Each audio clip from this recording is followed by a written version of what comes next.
Bonjour Gilbert Achcar, merci de répondre à nos questions depuis Londres. Vous êtes chercheur franco-libanais, vous enseignez les relations internationales à l'école des études orientales et africaines de l'Université de Londres.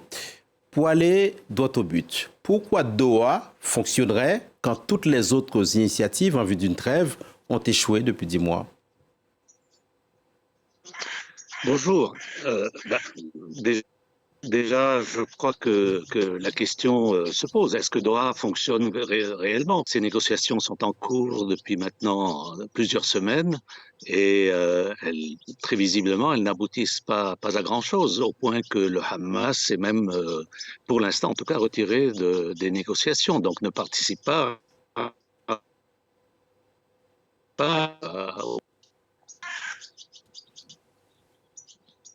Visiblement, la liaison est assez mauvaise avec Londres. Gilbert Achcar, est-ce que vous me recevez toujours? Oui, est-ce que vous m'entendez? Oui, ça a l'air d'aller un peu mieux. Vous nous disiez que pour l'instant, les négociations ne semblaient pas avancer plus que cela, même si les Américains parlent de Oui. début prometteur. Et justement, dans la mesure où la liaison nous le permet, que vous inspirent les termes de ces pourparlers, puisque Israël parle de trêve de 6 semaines, le Hamas parle de cessez-le-feu complet, deux objectifs incompatibles, tout au moins dans l'immédiat.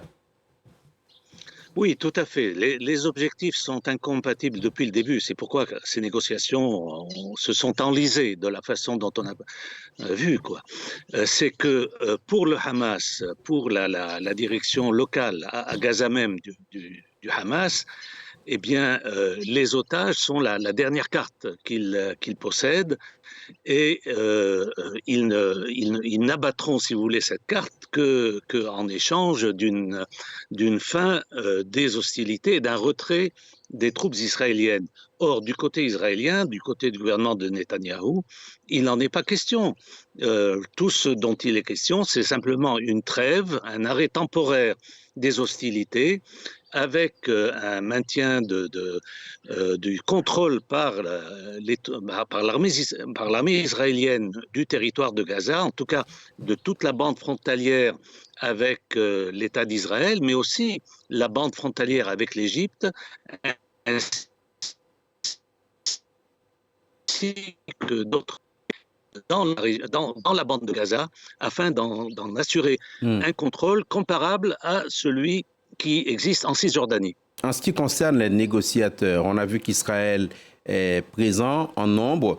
Quels interlocuteurs pour le Hamas, Gilbert Achcar, sachant que son chef du bureau politique, Ismaël Haniyeh, a été assassiné vraisemblablement par Israël, qui n'a pas revendiqué le meurtre?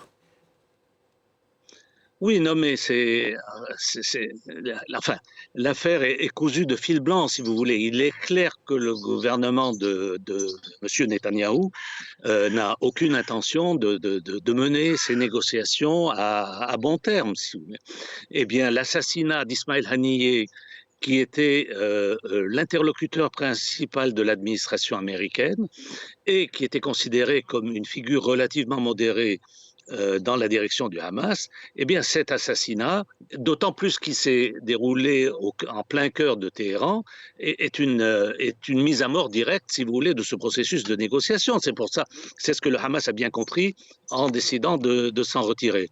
Et le résultat de l'assassinat d'Ismaël Haniyeh a été, comme vous savez, la désignation de Yahya Sinwar pour le remplacer, ce qui est eh bien, une marque de radicalisation de la position du Hamas qui est très nette. On va parler maintenant, si vous voulez bien, des médiateurs. Il y a les Qataris, bien sûr, il y a les Égyptiens. Un mot des Américains. Les États-Unis, Gilbert Achcar, dans ce processus, sont-ils crédibles en tant que médiateurs, sachant qu'ils sont les premiers soutiens militaires d'Israël? 20 milliards de dollars de vente d'armes validés cette semaine, malgré les critiques envers le gouvernement israélien.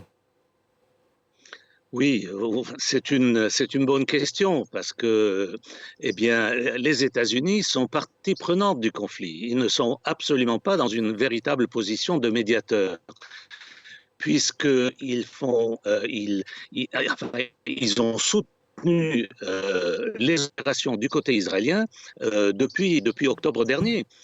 Tout ce qu'a fait l'armée israélienne à Gaza n'aurait pu être fait sans le soutien militaire et financier des États-Unis.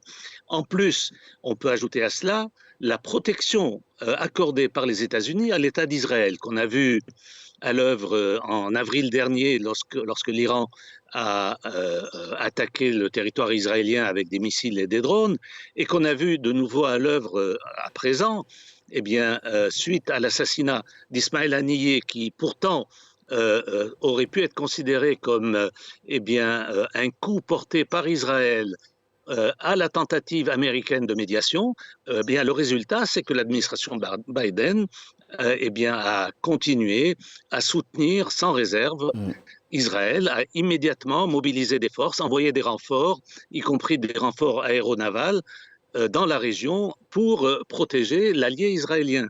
Donc, les États-Unis sont partie prenante du conflit. Ils sont du côté de l'État d'Israël. C'est une médiation, si vous voulez, dans laquelle les médiateurs sont le Qatar et l'Égypte, mais les véritables interlocuteurs sont les États-Unis et Israël, dans la mesure où, si les États-Unis voulaient véritablement obliger le gouvernement de M. Netanyahou à conclure un accord, ils en ont largement les moyens. Gilbert Achcar, pardonnez-moi, pas pour qu'on soit aussi équilibré, est-ce que dans ces négociations, des acteurs comme l'Iran ont un rôle ou peuvent peser d'un poids quelconque? Non, je ne le crois pas, c'est cette histoire de l'Iran. Enfin, l'Iran soutient le Hamas, mais il est clair que l'Iran souhaite un accord. Enfin, le Hezbollah libanais ainsi que Téhéran ont montré plus d'une fois qu'ils ne souhaitaient pas un embrasement régional, qu'ils ne souhaitaient pas que le conflit s'étende à l'ensemble de la région et qu'ils souhaitaient plutôt qu'il y ait un accord de paix, ce qui permettrait au Hezbollah, par exemple, d'arrêter le conflit en cours au sud du Liban, c'est-à-dire au nord de l'État d'Israël.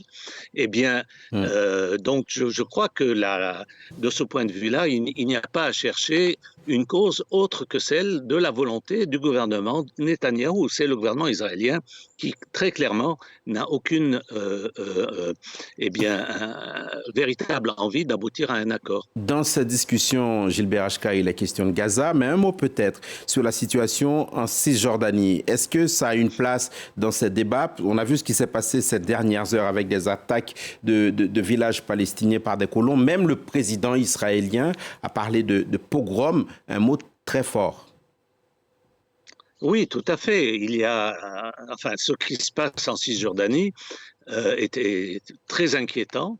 Évidemment, vous avez déjà plusieurs centaines de morts, vous avez des milliers, 10 000 détenus, des exactions à n'en plus finir, et des pogroms, c'est un terme qui a été utilisé en Israël même pour désigner ce que font les colons d'extrême droite en Cisjordanie contre les villages palestiniens, et ainsi que, il ne faut pas l'oublier aussi, le sort absolument atroce des prisonniers palestiniens détenus par Israël. On a eu récemment des reportages absolument accablants de ce point de vue-là. Donc, eh bien, il est fort à craindre que l'extrême droite israélienne qui pousse vers le contrôle définitif et l'annexion par Israël de tous les territoires occupés en 67, c'est-à-dire de la bande de Gaza aussi bien que de la Cisjordanie, eh bien, cette extrême droite a le vent en poupe.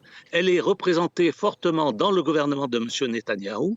Et voilà le résultat. Merci beaucoup, Gilbert Achcar. C'était l'invité de À la Une Week-end.